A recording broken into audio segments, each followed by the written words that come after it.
धान की फसल में डीएपी खाद कब डालनी चाहिए? अक्सर हम बहुत सारी गलती करते हैं। कई बार सही समय पे डालते हैं, कई बार नहीं डाल पाते हैं। सही समय पे डालेंगे तो ही हमें अच्छा लाभ मिलेगा।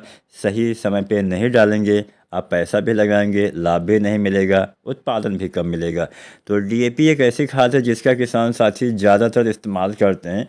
आप मान के चलिए कि 60 से 70 या कई बार 75-80% डीएपी का ही हम इस्तेमाल करते हैं।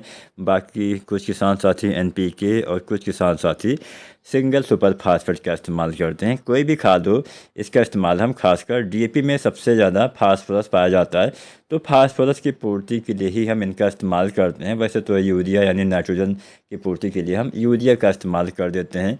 पोटास हमें एमओपी पोटास से मिल जाता है, लेकिन डीएपी, एसएसपी या एनपीके से हमें फास्फोरस वाला तत्व की पूर्ति होती है, और उसमें भी डीएपी में सबसे ज़्यादा फास्फोरस पाया जाता है। अब फास्फोरस के बाद में दो चार बातें आप ध्यान दीजिए। फास्फोरस काम क्या करता है? फास्फोरस जड़ विकास में सबसे ज़्यादा हेल्प करता है। ऐसा नहीं है कि केवल जड़ों के विकास में ही हेल्प करता है, इसके अलावा भी बहुत सारे कार्य होते हैं। पहला तो जड़ विकास में मदद करेगा। जड़ विकास में मदद करता है, तने के विकास में मदद करता है, तने को मोटा करता है जिससे आपकी फसल गिरती नहीं है। दूसरा काम ये करता है कि जब इसके साथ साथ भोजन वगैरह भी बनाने में हेल्प करता है। जब जड़े से भोजन बनता है तभी तो आपके पौधे में अच्छे से विकास होता है। और जब आपके पौधे में बालियाँ आती हैं, जब फूल आते हैं, उस समय भी फास्फोरस अहम काम करता है। उस समय फास्फोरस ट्रांसपोर्ट का काम करता है। पौधे के जड़ों के द्वारा जो अवशोषित किया जाता है उसको पौधे के दाने तक, बालियों तक भेजने का काम उस समय फास्फोरस करता है। तो फास्फोरस से एक तो पौधे के जड़ों का विकास होता है, फल फूल का भी विकास कराने में मदद करता है। तो फास्फोरस कहीं ना कहीं अच्छा उत्पादन लेने में आपकी हेल्प करता है। अगर आपके पौधे में जड़ों का विकास होगा ही नहीं तो पौधे में संपूर्ण विकास सही से नहीं हो पाएगा। जड़ें कमज़ोर रह जाएंगी, पतली रह जाएंगी, तो जो भी आप खाद पानी डालेंगे भी वो भी आपके पौधे सही से नहीं ग्रहण कर पाएंगे। तो ये तो उसके कुछ कार्य हो गई। फास्फोरस की कमी से यही सब उसका नुकसान हो जाता है। जड़ें सही से विकसित नहीं हो पाती हैं, अच्छे से पौधे का विकास नहीं हो पाता है, कल्ले कम आते हैं, पौधे में फल फूल दाने का विकास भी कई बार सही से नहीं हो पाता है। अब फास्फोरस का जो पूर्ति हम करते हैं डीएपी की विधि से करते हैं, डीएपी डालने से करते हैं।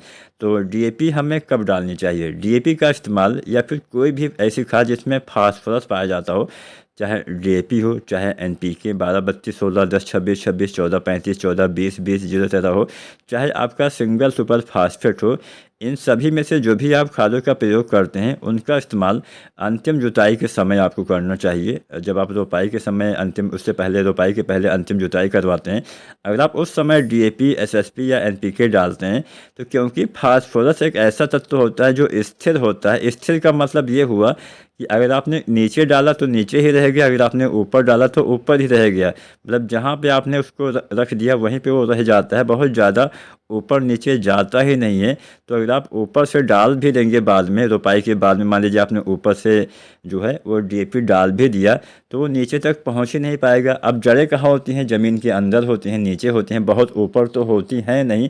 तो कुछ लाभ मिल भी जाएगा, मान लीजिए कुछ जड़ें आपकी ऊपर हो गई तो लाभ मिल गया, लेकिन अक्सर ऐसा देखा गया कि लाभ बहुत ही ना के बराबर कम मिलता है। तो ऐसी दशा में कोशिश करिए अंतिम जुताई के समय ही आप, रोपाई से पहले आप फास्फोरस वाली सभी खाद जो भी आप डालते हो, अगर आप डीएपी डालते हैं तो डीएपी डाल दीजिए, एनपीके डालते हैं तो एनपीके डाल दीजिए, अगर आप एसएसपी डालते हैं तो एसएसपी खाद का इस्तेमाल कर दीजिए। एक चीज़ का इस्तेमाल नहीं करना होता है, वो होता है जिंक सल्फेट। क्योंकि जिंक, और आप ऐसा भी समझ सकते हैं कि जिंक और डीएपी या एसएसपी या एनपीके की आपस में दुश्मनी होती है, इनको एक साथ नहीं डालना होता है। ये दोनों चीज़ें यानी आपका फास्फोरस और जो जिंक सल्फेट हो गया, ये आपस में मिल के बहुत तगड़ा रिएक्शन करते हैं, जिससे ये दोनों तत्व बन के मिल के एक नया तत्व बना देते हैं, जिंक फास्फेट। ये अघुलनशील हो जाता है।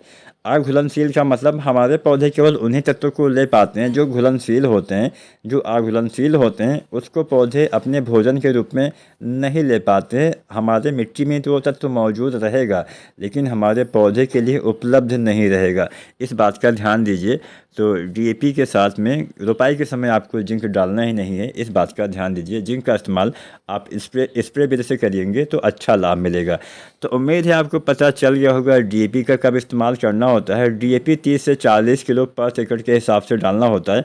अगर आप एनपीके 12, 32, 16 डालते हैं तो 45 से 55 किलो डाल सकते हैं। अगर आप एसएसपी डालते हैं तो 80 से लेकर 110 किलो तक प्रयोग कर सकते हैं। तीनों में से कोई भी खाद आप डाल सकते हैं। उम्मीद करते हैं आज की वीडियो आपको अच्छी अवश्य लगी होगी। कोई भी सवाल हो, कुछ भी समझ में ना आया हो या फिर किसी अन्य विषय पे वीडियो देखना चाहते हैं तो आप कमेंट के माध्यम से उस विषय का नाम बताइए, हम बहुत जल्द उसके ऊपर वीडियो बनाने का प्रयास करेंगे। वीडियो अच्छी लगी हो लाइक ज़रूर करें। धन्यवाद।